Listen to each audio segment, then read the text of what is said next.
¿Qué tal? ¿Cómo le va? Muy buenas noches. Le doy la bienvenida a nuestro estudio de Canal 11 en este 17 de julio de 2015.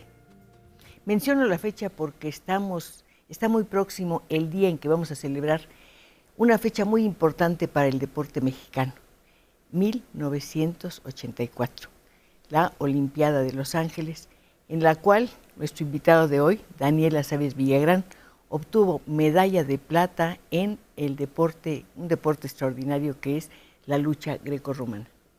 Usted sabe que Daniel ha sido un personaje muy distinguido, un hombre muy interesado en apoyar a la juventud y en mejorar las condiciones de muchos ambientes. Ha sido 2 veces Premio Nacional del Deporte, desde luego es miembro permanente de la Comisión Olímpica Mexicana y tengo entendido que es presidente de la Asociación de Medallistas Olímpicos. Daniel es una persona muy generosa y está con nosotros hoy cuando estamos justamente recordando ese aniversario, 31 años después. Y además está regresando de Toronto. Efectivamente. De los Panamericanos. Efectivamente, nos tocó el privilegio de participar como portadores de la antorcha panamericana en estos 17º Juegos Panamericanos que están celebrando en Toronto, y en donde México siempre ha sido un animador muy importante. México ha sido en 3 ocasiones sede de estos Juegos Panamericanos, en 1955, en 1975 y en el año 2011. Situación que ahora se empata con Canadá. Canadá los hizo en 1967, en 1999 en Winnipeg y ahora en Toronto. Oiga, yo le quiero decir algo. Está muy bonito que estemos muy bien representados en estos Juegos, pero yo leí una noticia en el periódico según la cual no se iba a dar ningún tipo de compensación a quienes resultaran triunfadores en estos Panamericanos. ¿Por qué no se han hecho un esfuerzo? Han invertido mucho tiempo. Sí, y yo creo que hay una delegación que ha demostrado tener una gran solvencia. Al día de hoy, que es la 8ª jornada, México lleva 10 medallas de oro, 12 de plata y 23 de bronce. Hasta este momento. Hasta este momento, esperando otras 8 jornadas, en donde han habido historias como suelen sucederse en los Juegos Centroamericanos, Panamericanos Olímpicos, historias que inspiran a la humanidad. Y creo que es importante que las autoridades deportivas del Comité Olímpico Mexicano pudieran rectificar este anuncio, y seguramente algunos patrocinadores, y con base a un esfuerzo presupuestal, si hay estímulos a estos grandes deportistas que sobre todo están en vías de ser nuestros representantes en los Juegos Olímpicos de Río 2016. Están haciendo un esfuerzo notable que merece ser compensado y reconocido. Y yo quiero reconocer en usted un gran deportista, y desde luego quiero decirles a nuestros amigos que sin ellos, sin su presencia en este programa, sin su voz a través de nuestras líneas telefónicas, pues la conversación no es tan rica. Así que marquen ya, díganos qué piensan del deporte, qué saben de la lucha grecorromana. Oiga, qué deporte tan complicado. Ahorita vamos a hablar de eso, pero hablemos de las próximas Olimpiadas. ¿Cómo ve usted el equipo mexicano? Yo creo que Río 2016 tiene un escenario muy atractivo. Son los segundos Juegos que se hacen en Latinoamérica. Hasta el momento solo los realizados en México 68 pertenecen a la historia de esta zona del mundo. Y sin duda alguna, no solo el crecimiento de más disciplinas, sino la universalidad del deporte ha hecho muy difícil la obtención de una medalla, pero México pues ha ido acreditando en las últimas fechas un gran esfuerzo. Sí, pero ¿en qué deporte siente usted que vamos mejor? Fundamentalmente los clavados. Va muy bien. Sí, el equipo mexicano de clavados, históricamente, yo recuerdo alguna conversación que usted tuvo con Joaquín Capilla en este programa. Realmente esa escuela que inició el máximo ganador de medallas olímpicas junto con Mario Tobar, pues se ha dado un lustre con más de 12 medallas olímpicas. Junto con el box, son los deportes que más preseas le han dado a México de las 61 que se han ganado en toda la historia. Acláreme, Daniel, ¿el box entró como deporte olímpico después de la lucha grecorromana? Sí. Mucho después, Sí, ¿verdad? mucho después. Sí. Desde la época antigua y contemporánea han habido 2 deportes iniciales, que es el atletismo y que es la lucha grecorromana. Ya posteriormente el pugilato apareció hasta 1908, y fue a través ya de esta historia, y que hoy es el único deporte que no incluye a profesionales. En todos los deportes ya se cambió desde 1992 en Barcelona la participación de atletas profesionales en todas las disciplinas. Y además hay mujeres en lucha grecorromana también. Así es. Yo no sabía. Sí, el día de ayer la mexicana Valencia ganó una medalla de plata, y desde los Juegos de Sydney 2000 hay lucha femenil, y también desde el 2004 hay boxeo femenil. Es decir, la mujer afortunadamente se ha incorporado a este terreno de los deportes de contacto. Estábamos acercándonos a las Olimpiadas de 2016 ya, y pensé, la medalla que usted obtuvo en Los Ángeles fue la primera que obtuvo México en ese deporte. No había habido nadie que ganara en lucha grecorromana. Sí, y adicionalmente fui el primer hispanoparlante y latinoamericano en ganar una presea en lucha grecorromana. Este deporte ha estado fundamentalmente dominado por los asiáticos y europeos. Japoneses, ¿verdad? Así es, y en esa ocasión pues nos tocó ese privilegio. Ya hoy en día han habido otros competidores de Latinoamérica que han obtenido algunas preseas, pero sin duda algunas son de esas disciplinas que han estado apegadas al ser humano. Antes de que hubiera algún instrumento de defensa, el hombre cuando apareció sobre la faz de la tierra utilizó su cuerpo para defenderse y para cazar. Su deporte, ya le dije, es complicado, tiene que explicárnoslo muy despacito porque me importa mucho que los niños y los jóvenes se interioricen en esta disciplina que me parece realmente extraordinaria. Ahora, estaba pensando, cité la fecha, 31 años después de aquel éxito notable. Si mira hacia atrás, ¿cómo se ve como deportista y cómo ve a la lucha grecorromana en comparación a este año 2015? La lucha ha evolucionado, sobre todo en términos de la técnica, en términos de la preparación físico-atlética. No obstante, uno tiene que hacer una reflexión personal. Yo tenía 19 años cuando obtuve esa presea de plata y sin duda alguna uno va buscando evolucionar. Pero al fin y al cabo había algo que coincide hoy en día. Todos estamos en búsqueda de justificar nuestra existencia. Algunos a través del deporte, otros de los medios de comunicación, de manera académica, como podamos. Y creo que eso es lo que buscamos en muchos sentidos los deportistas, el poder tener una trascendencia a través de la disciplina, de la constancia, de la perseverancia, a través de la inspiración y de lo que nos enseña el deporte. Roberto Vallejo, que fue su primer entrenador, decía que la lucha grecorromana es un deporte para guerreros. Sin duda alguna. Un guerrero puede perder o ganar. Así es. Y usted siempre quiso ser el número uno. Yo siempre quise ganar. Yo me acuerdo que cuando perdía, pues soltaba en llanto y a mí me afectaba mucho el no poder ganar. ¿Pero no sabía usted que podía perder? Sí, pero yo creo que cuando tienes la intención de ganar, siempre hay una cierta frustración que vas aprendiendo a tolerar y sobre todo, como decían los filósofos orientales, muchas veces aprendes más de los fracasos que de los éxitos. Es cierto. Y te das cuenta que perdiste un combate y fue una falla técnica, una falla de preparación y sobre todo en un deporte tan complejo como la lucha. Pero, por ejemplo, en el caso de la medalla de plata, usted decía o alguien decía que realmente no estuvo bien el veredicto, digamos, que usted la había ganado, que el japonés había sido favorecido. Sí, totalmente. Hubo un toque de espalda, que ese es uno de los objetivos que se da dentro de un combate de lucha. Lo hubo por más de 15 segundos y de acuerdo al reglamento, con un segundo que toque la espalda, se pierde el combate. Esto fue por muchos segundos, no lo marcó el árbitro, terminó por decisión. Y sin duda alguna, el video acredita de que gané la medalla de oro. Pero creo que es muy importante la lección que tú tienes cuando eres deportista o eres luchador. Asumes con mucha disciplina las decisiones que se van dando en torno a, y creo que es una ejemplificación de lo que el deporte te enseña. Sí, me imagino, ¿te puedo hablar de tú? Sí, por favor. Uno va preparado en todos sentidos a una competencia de esta naturaleza que debe implicar una tensión tremenda. Pero estaba yo leyendo en una entrevista que te hicieron, la peor noche de mi vida fue el 31 de julio de 1984, porque al día siguiente iba a dar el combate más importante también de mi existencia. Sí, es que el deporte... ¿Cómo pasaste esa noche? Con mucho insomnio. Antes eran 3 días de competiciones, hoy lo han reducido para que la categoría de peso ya no genere tanta problemática en los competidores. Hablando de peso, perdón que te lo diga, pero tú también comentabas que habías tenido una batalla tremenda por bajar 8 kilos y no sé cuántos gramos para poder llegar en tu peso a ese combate. Sí, en todos los deportes de contacto se hace un peso artificial para ser competitivo. ¿Qué es un peso artificial? En taekwondo, en boxeo, en lucha, karate, uno tiene un peso corporal natural, pero si uno no baja de peso, de tal suerte que sea uno más competitivo, es como si compitieras con una pegada de welter siendo pluma o siendo peso mosca. Estás desequilibrado. Estás desequilibrado. Entonces, en todo el mundo, en todos los deportes de contacto, tienes que bajar de peso, tener un margen de grasa en el cuerpo mínimo indispensable para que tengas la posibilidad de medirte con competidores muy bien preparados. Y el deporte de alto rendimiento es mucha tensión, hay mucha preocupación, mucho derrame de adrenalina.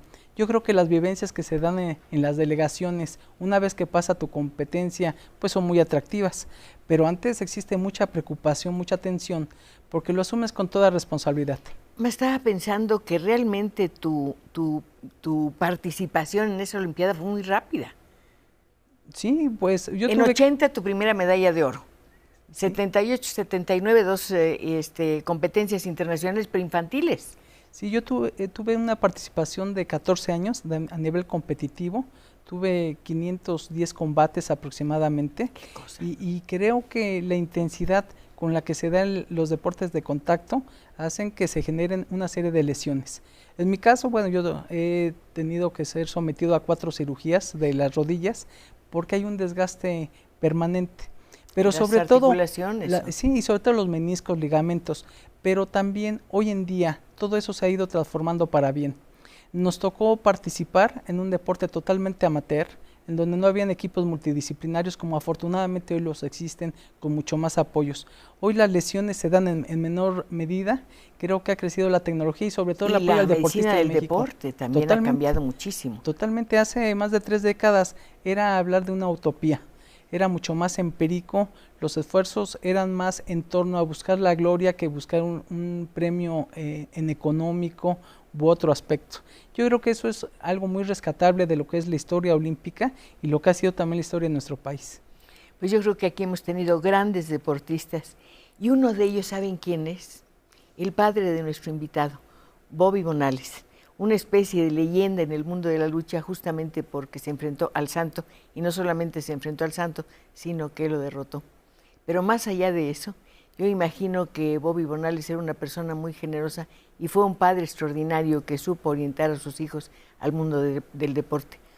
Decía Daniel que era muy bello para él sentir la mano suave de su padre acariciándolo y pensar después que era la misma mano poderosa y terrible que llevaba a cabo combates en el ring. Vamos a ir a un corte, esperamos sus llamadas y regresamos enseguida.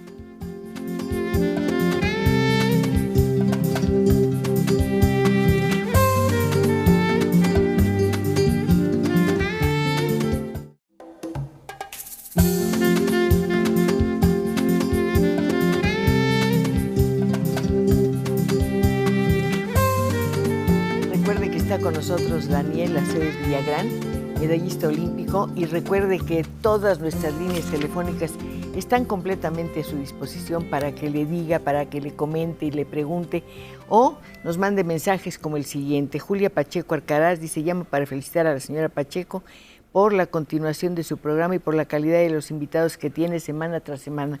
Muchas gracias. Valerio Orozco: celebro la presencia de Daniel Aceves en Conversando con Cristina Pacheco porque admiro al deportista y destacado mexicano quien tuve la fortuna de conocer personalmente. Muchos saludos. Víctor Manuel Ocampo: felicito a Cristina por su distinguido invitado del día de hoy.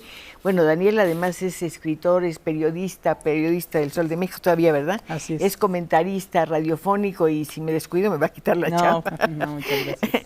Daniel, hablamos de su padre. Tú tienes, ya nos hablábamos de tú, méritos para que hablemos todo el tiempo, pero me parece muy importante hablar de una persona que fue ejemplar y frente a la cual me parece que hay una injusticia.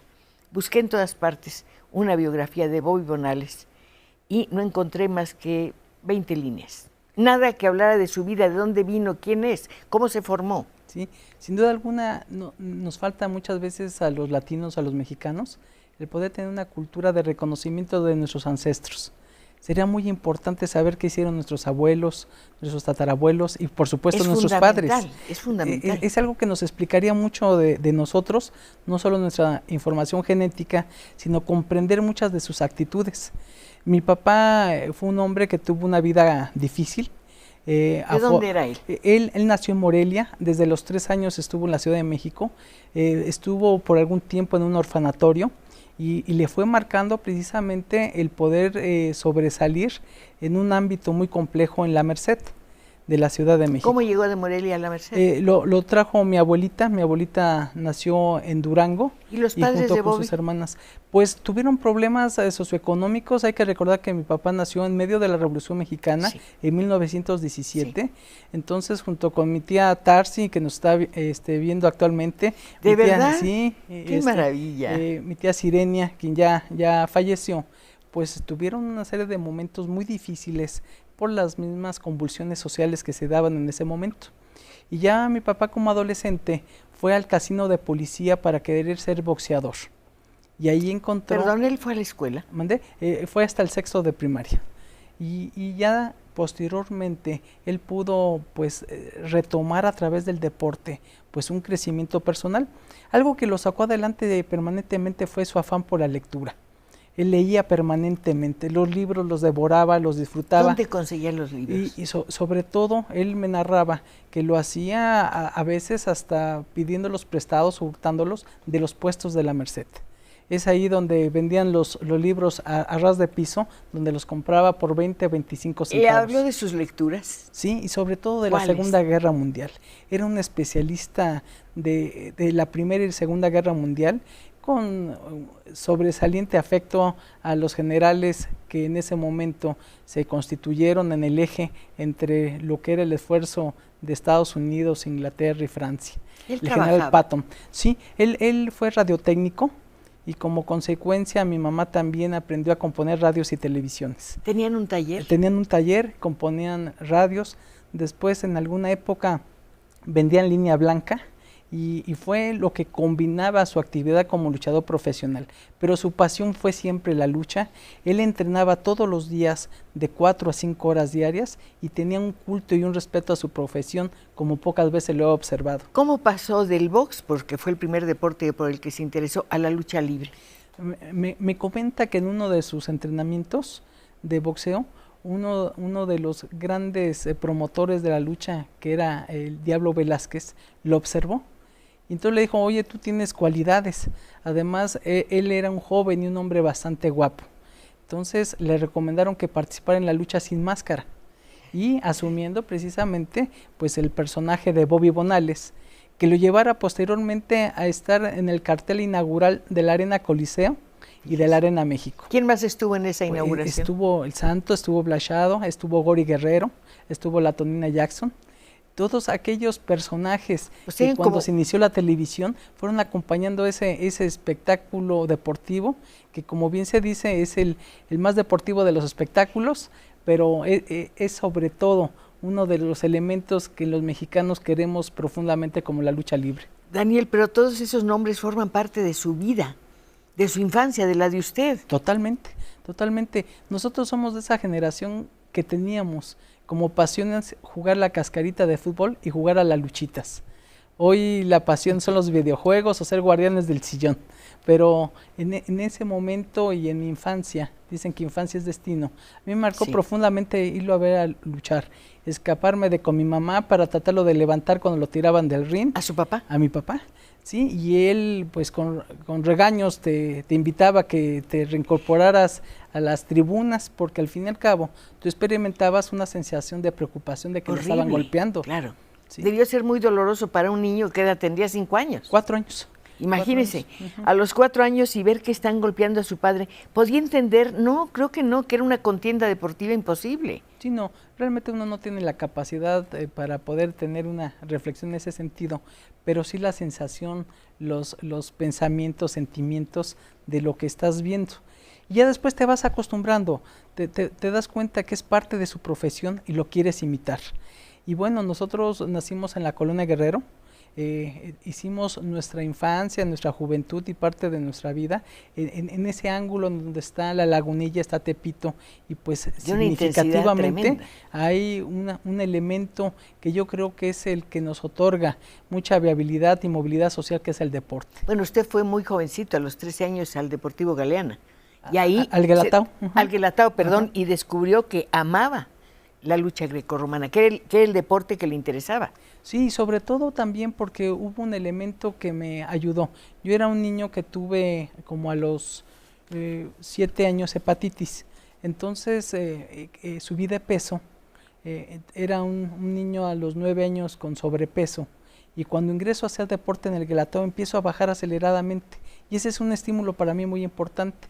Y a partir de eso entendí que si llegaba antes y me iba después de los entrenamientos, si era yo perseverante, constante, no solo me quité ese estigma de ser el niño gordito, sino que además fui incrementando capacidades junto con mi hermano Roberto, que es una pieza fundamental en mi vida. Pues además es deportista, es medallista olímpico también. Es olímpico mexicano, así es. No quiero ser indiscreta, pero he oído contar que usted de niño se iba a la cama con una máscara de luchador y que luchaba con una figura que era el Güero, y el Güero es un muñeco de trapo, y pensé que era el Güero, ¿no? Este es el Pachi, ahorita hablamos de Pachi, pero sí, yo tuve esa infancia, una infancia yo creo que bastante feliz, porque aunque hubiera algunas limitaciones de carácter económica o alguna circunstancia de disfunción que se presentan en la mayor parte de las familias mexicanas, yo nunca me di cuenta.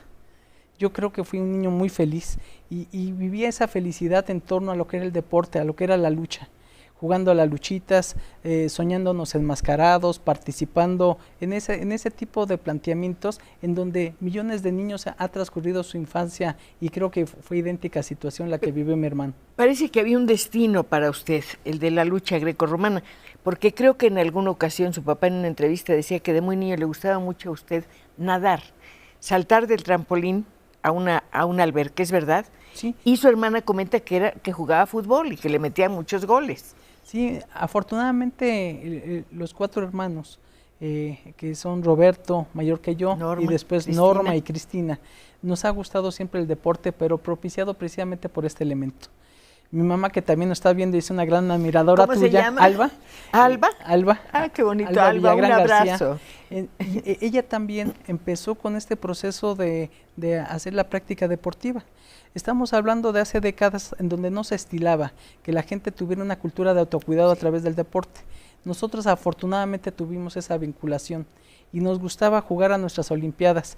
Pintábamos las medallas de supuestamente oro, plata y bronce, y entre nosotros 4 hacíamos nuestras competencias de salto de altura, de salto de longitud, atletismo, y son vivencias porque en determinada etapa de nuestra vida tuvimos que irnos a vivir a la carretera México-Texcoco. Entonces, a una granja, ahí, ¿no? Sí, una granja, entonces ahí teníamos cierta crianza de puercos, de conejos, etcétera, y ahí hacíamos entre nosotros en una cierta soledad entrecomillada nuestros Juegos Olímpicos, y por eso cuando vimos Montreal 76, a Nadia Comaneci, vimos a Daniel Bautista, fue algo inspiracional para todos nosotros. Creo que ahí nació no solo el gusto por un deporte como la lucha, sino también por los Juegos Olímpicos. Nos marcó profundamente ver la transmisión de los Juegos Olímpicos de Montreal 76, en donde, por cierto, Juan Paredes en box y Daniel Bautista en caminata ganaron medallas para México. Pues tenemos muchos medallistas. Se han ganado en toda la historia 61 medallas, 13 de oro, 21 de plata y 27 de bronce. Una de las de plata es de usted, y no era de plata y se la robaron. Así es. Ahorita me va a contar esa historia. Guillermo Díaz, un saludo a Daniela Aceves. Fuimos compañeros en algunos equipos olímpicos, no, en centroamericanos y panamericanos. Y una felicitación a la señora Pacheco por el programa. Muchas gracias, don Guillermo. Marisabel Vela, felicitaciones a la señora Pacheco y al doctor Daniel Villagrán. Es licenciado, ¿verdad? ¿Doctor en Derecho? No, soy doctor en Alta Dirección. Ajá. Tengo una maestría en Comunicación Organizacional y soy licenciado en Derecho. Yo le iba a preguntar, en Alta Dirección, ¿qué cosa es eso? No sé qué es. Ajá. Es el conjunto de disciplinas que rigen la forma en que en el sector público o privado puedes dirigir una empresa, un grupo o una organización. Son características administrativas. La alta dirección es eso, aplica para el sector público y privado. Creo que no nací para eso. Seguimos adelante. Jesús López, ¿por qué no se hizo luchador profesional? ¿Qué opina de lo que le pasó al hijo del perro aguayo? Pues sin duda alguna fue una tragedia. Tremendo. Es un deporte de alto riesgo. Siempre he estado apegado al tema de la lucha libre. Creo que es una profesión muy difícil, muy desgastante. Las luchadoras y luchadores tienen una vida muy complicada, solo hay una élite que tienen ingresos suficientes como para solo dedicarse a la lucha.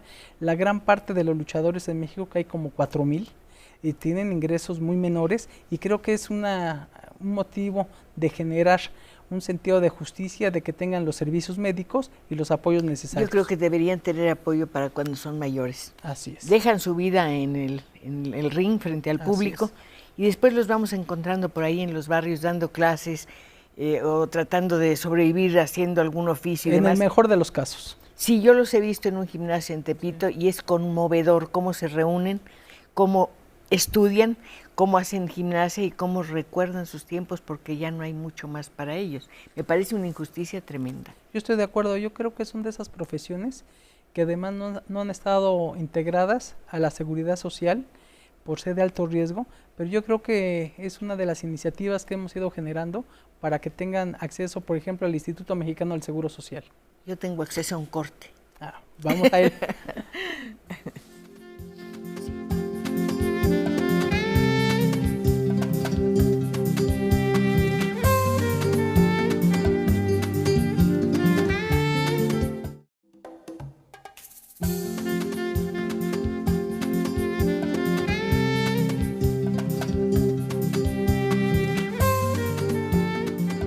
Daniel, perdona que no quite el dedo del renglón, pero creo que precisamente porque son deportes de alto riesgo, estamos pensando en la lucha o en el box, deberían tener seguridad social.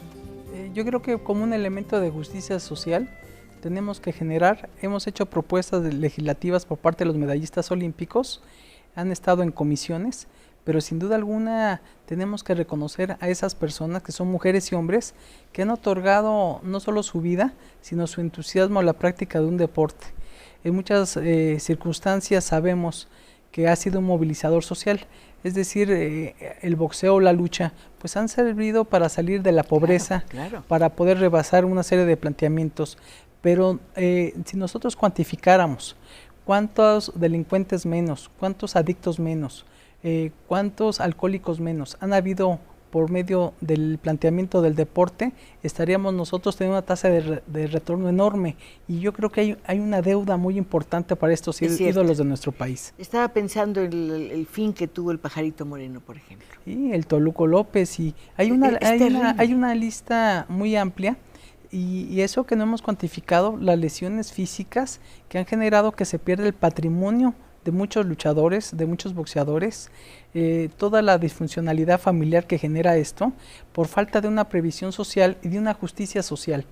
Y esto ha sido mucho generado por a veces empresarios, a veces por la ignorancia de legisladores que no han tenido a bien el poder otorgar una protección social en términos generales a esta población. Daniel, pero tenemos comisiones del deporte y tenemos representantes del deporte y tenemos organizaciones para favorecer a los deportistas. ¿Por qué nadie piensa en esas personas? Hay algunas fundaciones y algunas organizaciones importantes que han otorgado algunas becas, pero no como estímulos, dádiva, ¿no? Yo creo que más bien como apoyo firme. Y sobre todo estímulos que no atiendan a un sexenio ni a un criterio, sino que estén legalmente establecidos.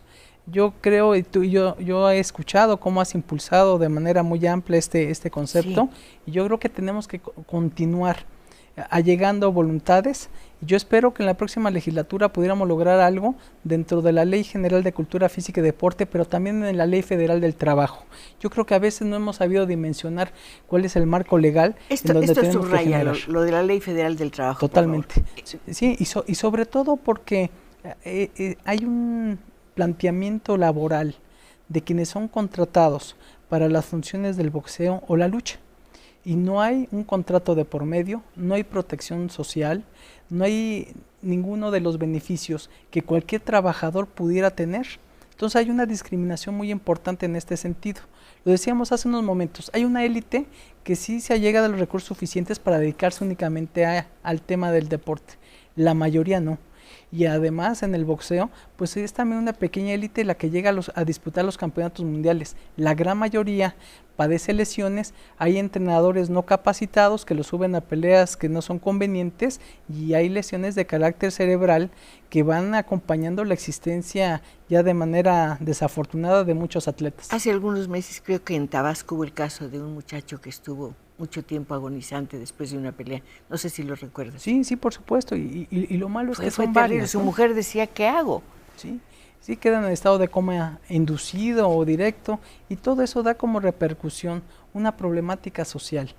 Entonces, lo que nace queriendo ser un movilizador social termina siendo una tragedia.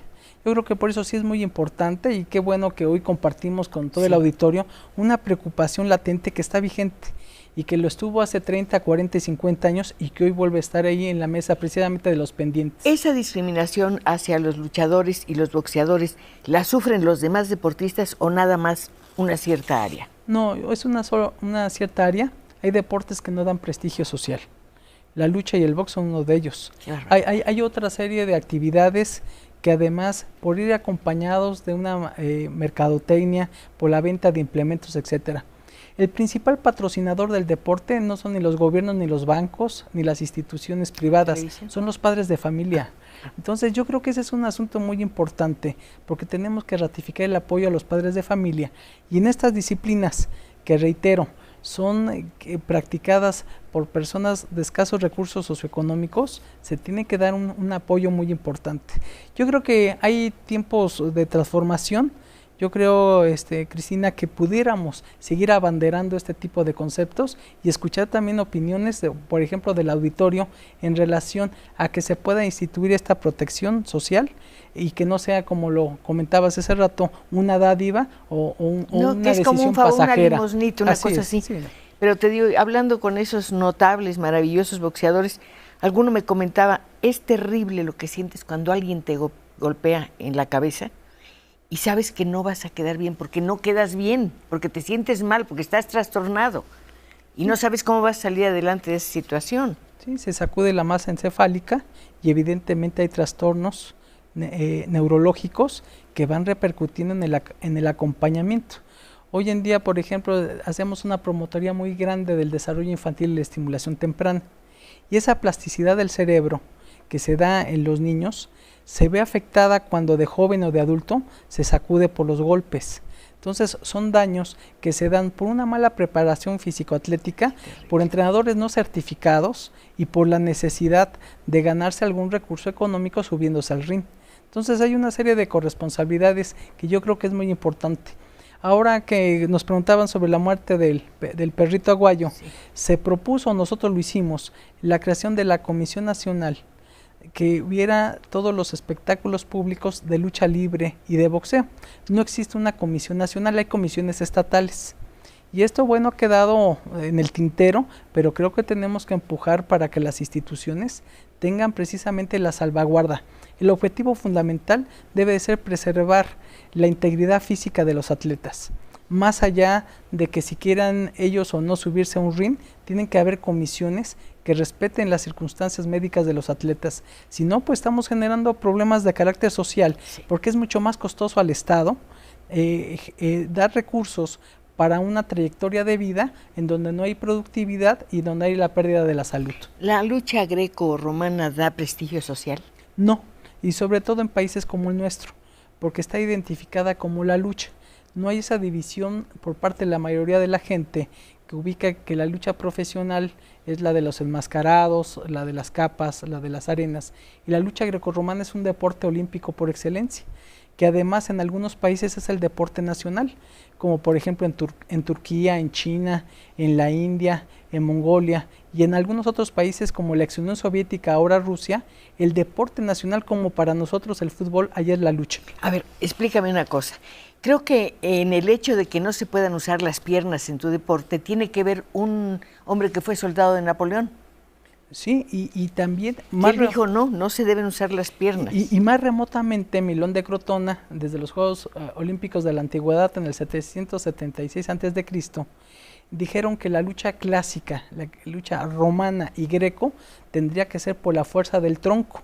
sin ubicar las piernas. Hoy en día hay dos estilos, estilo libre, que se utilizan los enganches y las piernas, y la grecorromana, que sigue siendo ese deporte clásico que podemos observar en los retablos de hace 2000 y 3000 años. Y si esas mismas técnicas que se hacían, se siguen haciendo hoy en día, porque no ha habido una transformación más amplia morfológica del cuerpo humano. Es un deporte, bueno, vi algunos videos para poder hablar un poquito sin tanta ignorancia contigo, donde la fuerza del tronco es tremenda, la sientes, la ves. Sí, es todo tu apoyo. Sí, y sobre todo por eso es una de las disciplinas que más requiere entrenamiento. Se hizo un estudio hace algunos años en relación a las horas dedicadas a entrenamiento, y en primer lugar era la gimnasia olímpica, el segundo el decatlón, tercero el pentatlón y el cuarto la lucha. ¿Cuántas horas entrenas? Cuando vas a participar en unos Juegos Mundiales, en una universidad, en unos Juegos Olímpicos, tienes que entrenar de 6 a 8 horas diarias. 6 a 8 horas diarias. ¿Pero en qué consiste el entrenamiento? Dividido en 3 etapas. Por eso el alto rendimiento puedes y debes dormir, comer y entrenar. El alto rendimiento es muy demandante. Hoy en día las grandes figuras que son patrocinadas por las grandes empresas se dedican única y exclusivamente a constituirse como atletas con equipos multidisciplinarios. Daniel, ¿y tu vida personal? Tiene que transformarse. Por eso el deporte es un episodio de tiempo muy corto, porque te tienes que dedicar a ello. Algunos dicen que es un sacrificio, yo no diría, porque lo haces con gusto, claro, lo haces con entusiasmo, lo haces con un objetivo. Pero es una exigencia tremenda. Es una exigencia muy elevada. ¿Dormir cuántas horas? 8 horas. ¿Comer? Comer pues las 3 o 5 comidas que hay al día, de acuerdo a la disciplina de la que estemos hablando. O sea, nada de que me gusta comer esto o lo otro, tienes que comer lo que te dice un dietista. Hay dietas, los nutriólogos, estos equipos multidisciplinarios, tienen que estar atentos al desarrollo de un atleta de alto rendimiento. ¿Tu báscula llega a ser tu peor enemigo? Sí, en nuestro caso sí fue. Siempre hacer ese peso artificial del que platicamos en ese entonces, porque el peso normal corporal era de 59-60 kilos y tienes que bajar a 52 para ser competitivo. Y el entrenamiento se divide en varias sesiones.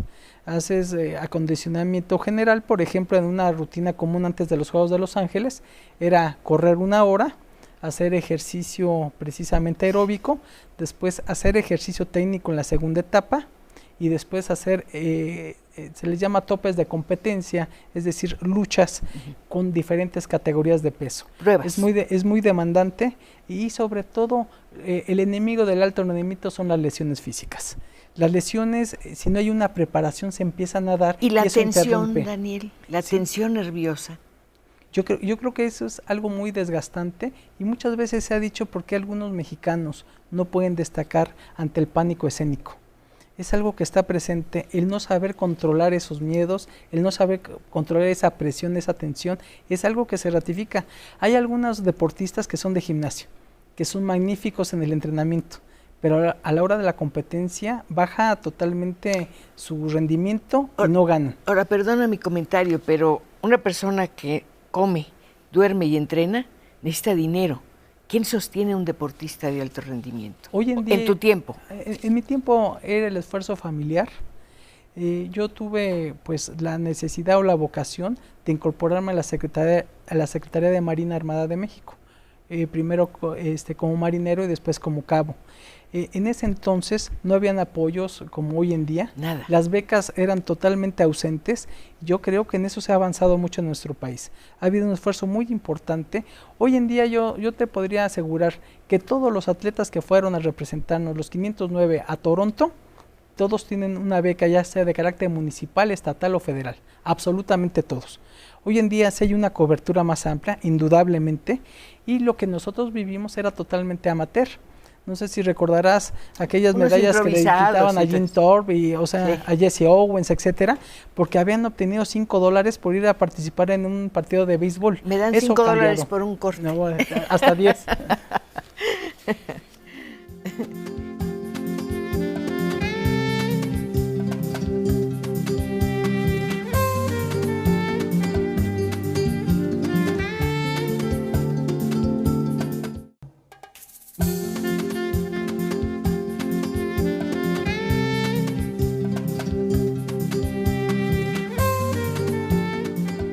De verdad no saben cuánto agradezco que hayan aceptado llegar aquí a nuestro estudio de Canal 11 a través de las líneas telefónicas. Norma de Leiva dice, felicito mucho al doctor Daniel Aceves, lo admiro muchísimo. Gracias. Sandra Caue, hablo para felicitar a Cristina Pacheco y a su invitado por ser un excelente deportista y un promotor social. Felipe Subervil, felicito a la señora Pacheco por su programa. ¿Cuándo fue medallista olímpico? El gobierno le dio una gratificación, fue el 84, ¿no? Efectivamente, yo gané la medalla el 2 de agosto de 1984 y eran otros tiempos. Hoy en día... Y le dieron un coche, te dieron un coche Levarón, ¿no? Mandé un Volkswagen. Un Volkswagen. Y no tuve algún premio económico. Más que $500 que me entregó el jefe de la delegación en ese entonces, Antonio Aguilar Arriba. Hoy en día, afortunadamente, desde hace unas 4 o 5 ediciones olímpicas, los medallistas sí ya reciben estímulos económicos, pero afortunadamente. Yo tengo que contar lo que pasó con la medalla de Daniel. ¿No creen que la llevaba en su coche? Bueno, estaba muy bonita, pero alguien le dijo que no era de plata y le comentó que le llevaran a un lugar para que la abrillantaran. Cuéntanos más. Sí, así es. Una persona con la que he tenido coincidencias muy históricas, muy atractivas, es Pilar Roldán. Ella ganó medalla de plata en los Juegos Olímpicos del 68 en esgrima. Entonces, nació el mismo 18 de noviembre como yo y ganó una medalla de plata. Entonces, hubo una gran afinidad y me comentó que su medalla se manchaba y que había un especialista que les ponía un recubrimiento para que esto no sucediera. Entonces, le llevé mi medalla. Ya como a los 3 días me dijo que pasara por ella. Y yo en ese entonces trabajaba en una secretaría extinta de programación y presupuesto como promotor deportivo. Y pues la dejé en el coche, entré a las oficinas y cuando salí ya no había el carro. ¡Ay, no! Entonces sí, un sentido de frustración. Con todo y la medalla. Con todo y la medalla. Entonces se levantaron las actas correspondientes. En ese entonces era una procuradora la que estaba en el Distrito Federal. Me Victoria Dato Vida de Ibarra, ¿no? Sí. Entonces, en ese entonces me ofertaron, pues que iba a haber el esfuerzo por la localización del vehículo, nunca apareció. ¿Ese sí era Levarón? Ese sí era Levarón el carro. Y resulta que a los 3 días en tu casa rompen el cristal, entra un envoltorio ahí con periódico y mecate y cosas así, y estaba la medalla. Y en el coche obviamente iban muchas fotografías, ropa deportiva olímpica, etcétera. Entonces, pues me supongo que alguien del barrio hizo la travesura de llevarse el carro, pero se compadeció y me regresó la medalla. ¿Y la tienes bien guardadita? Sí, la tengo guardada. Ya ni la quisiste Ya no traer. la quise sacar. Cuéntame, hay algo que me interesa. ¿Por qué el maillot que usan ustedes tiene que ser de una sola pieza? ¿Y de qué material es? Sí, se llama butarga. Sí. Que no botarga, butarga. Sí. Entonces, históricamente es como un short con tirantes. Sí. Para que en el forcejeo de la lucha no se vaya a desprender y quede el cuerpo desnudo. Entonces es uno de los elementos que se han usado históricamente con la butarga y siempre es azul o rojo. ¿Por qué? Te lo iba a preguntar. Son los colores insignia del movimiento olímpico, son los colores más recurrentes de las banderas en el mundo y tradicionalmente el azul y el rojo han acompañado la historia de la lucha. ¿Y por qué luchador. ¿Y por qué te acompaña este muñequito? Pues este muñeco que se llama Pachi es el representativo de los Juegos de Toronto. Además te lo traemos con mucho cariño en representación de los medallistas olímpicos. A ver, déjame ver. Pachi, ¿y por qué Pachi tiene esto aquí? Es un puercoespín que tiene 41 púas representativas de los 41 países que participan en los Juegos Panamericanos Toronto 2015 y que además pues está constituyendo la participación de 6,000 atletas en 36 deportes y que bueno, son el preámbulo también de los parapanamericanos que se van a dar durante 12 días. De verdad, será mi acompañante. ¿No? Muchas gracias. Y también te trajimos el pin, es clásico en el tema del deporte, bonito. Porque al fin y al cabo... Oye, Pachi, yo creo ¿ves cuántos regalos tengo? ¿Te gusta la tele? Sí me gusta la tele. Dice que sí, es así. Dice que sí.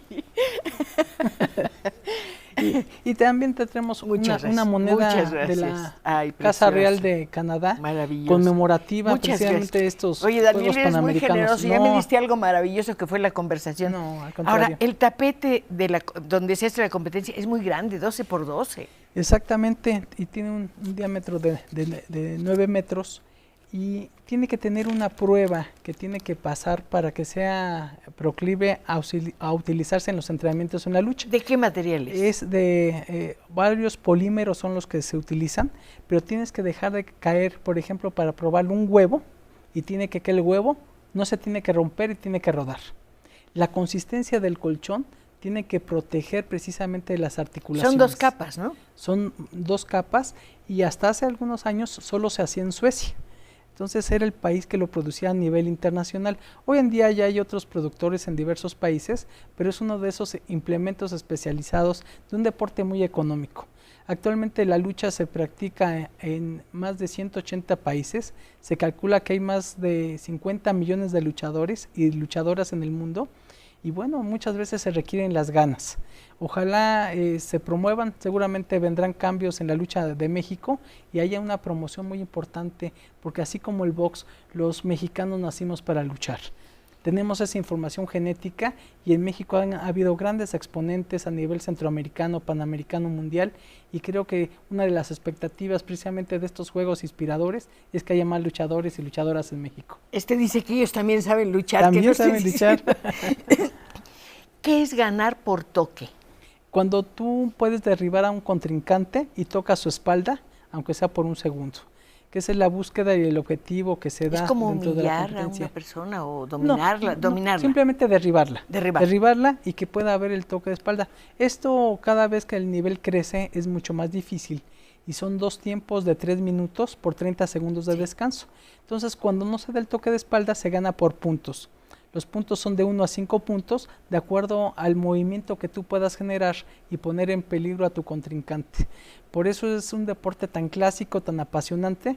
Como bien lo decías, a veces no se entiende fácilmente al verlo. No, yo tuve que verlo para poder entenderlo. Sí, pero ya cuando te familiarizas un poco, te das cuenta que la preparación física es fundamental. Ahora, son 3 jueces para... Así es. Uno dentro prácticamente uno que está moderando las acciones, un juez de cada lado, y esto pues permite que las acciones se den en 8 diferentes categorías de peso.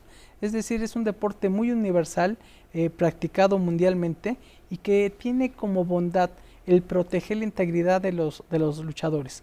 No se permiten de manera general hacer palancas, dar golpes, y todos los movimientos tienen que ir técnicamente arropados. Y por eso un luchador... ¿Arropados qué quieres decir? En el sentido de que tienes que tomar el brazo o el tronco y pegado al cuerpo para hacer los derribes. Entonces, uno de los elementos más atractivos de este deporte es que para ser luchador tienes que hacer atletismo, tienes que nadar, tienes que hacer levantamiento de pesas, tienes que hacer básquetbol, fútbol. O sea, solo un atleta completo puede ser luchador. Y es por eso que es tan interesante, tan demandante, y yo creo que puede ser muy atractivo aquí en México para muchas niñas y niños que quieran practicar un deporte diferente. ¿Es un deporte caro? No, y sobre todo porque los implementos en muchas ocasiones requieren pues unos tenis o unas zapatillas de lucha, que son unas botas cortas, el short, la camiseta, y ya cuando se compite o se llega a un nivel un poco más avanzado, la butarga. Yo creo que lo más importante es la voluntad de sobre todo un joven, de querer hacer un entrenamiento, una preparación física para que no se lesione. Yo creo que ese es el ámbito importante que se da en muchos países, en donde primero son atletas y después son luchadores o son futbolistas o son levantadores de pesa o tenistas. Primero ser atleta. Déjame trabajar. Me voy a poner a dormir porque no me deja trabajar. Duérmete un rato y déjame leer las llamadas. Marisol Hernández, ¿podría dar algún informe de una escuela o espacio? Yo te lo iba a preguntar también, ¿sí? ¿Dónde se puede estudiar este deporte? Y si gustan me contactan, y yo tengo un correo electrónico. ¿Cuál es? Daniel Aceves V. ¿Sí? @yahoo.com.mx, y de acuerdo a la localidad o la entidad donde vivan, pues podemos generarle la cercanía más pertinente. Gladys Gonzalo, me gustaría preguntarle al doctor Daniel Aceves, ¿cuál considera que ha sido su mayor logro como deportista? Sin duda alguna, ser medallista olímpico. Yo creo que un medallista olímpico vive y muere diferente. ¿Por qué? Porque al fin y al cabo vives distinto, porque pasas de un anonimato a ser una persona pública. cuando muera seguramente, aunque sea un párrafo muy discreto de algún medio de comunicación, dará cuenta de ese acontecimiento, y yo creo que asumes una gran responsabilidad. Daniel, también creo que hubo un logro, no el mayor, pero sí, llegar a decir, me retiro, tengo que hacerlo. Eso es un logro también. Sí, y sobre todo decir, dejo un sueño para ir en busca de otros. Hay algo que promovemos mucho los medallistas, y es en una frase que yo quiero que encierres este concepto. Tenemos que ser mujeres y hombres con más proyectos que recuerdos. Cuando tú tienes más recuerdos, empiezas a envejecer prematuramente. Claro. Entonces, cuando tienes proyectos más que recuerdos... ¿Cuál es tu proyecto ahorita? Pues, sobre todo, yo soy servidor público actualmente, trabajo en la Secretaría de Salud, en la Comisión Nacional de Protección Social en Salud. Tenemos ahí una serie de programas extraordinarios para la comunidad prospera. Estamos cambiando totalmente la cultura de autocuidado. Ahí yo creo que la posibilidad de incidir precisamente en la calidad de vida y en la esperanza de vida, yo creo que es uno de los propósitos más importantes. Tengo esperanzas de leer todas las llamadas que te han llegado, pero no lo voy a lograr. Guadalupe Monroy, qué bueno que invitaron al gran deportista mexicano. Es un ejemplo a seguir para la juventud. Esa responsabilidad debe ser grande. Me quedan 30 segundos. Dame tu visión o tu versión de la responsabilidad que tiene un medallista como tú frente a los jóvenes. Creo que tiene que identificarse que podemos llegar a ser un ejemplo, que es muy importante promover precisamente que todos podemos tener luces y sombras como seres humanos, pero tiene que existir una constancia, perseverancia, disciplina y sobre todo un fecundo, sincero y legítimo amor a nuestro país. Tú lo tienes y lo has demostrado. Muchas gracias por venir aquí, muchas gracias por conversar con nosotros, por todos estos regalos y bueno, pues ya tenemos que decir adiós. Panchi lo va a decir, nos vemos el próximo viernes para seguir conversando, ¿verdad? Tú no vas a venir porque me vas a quitar. Se va a quedar, se va a quedar en casa.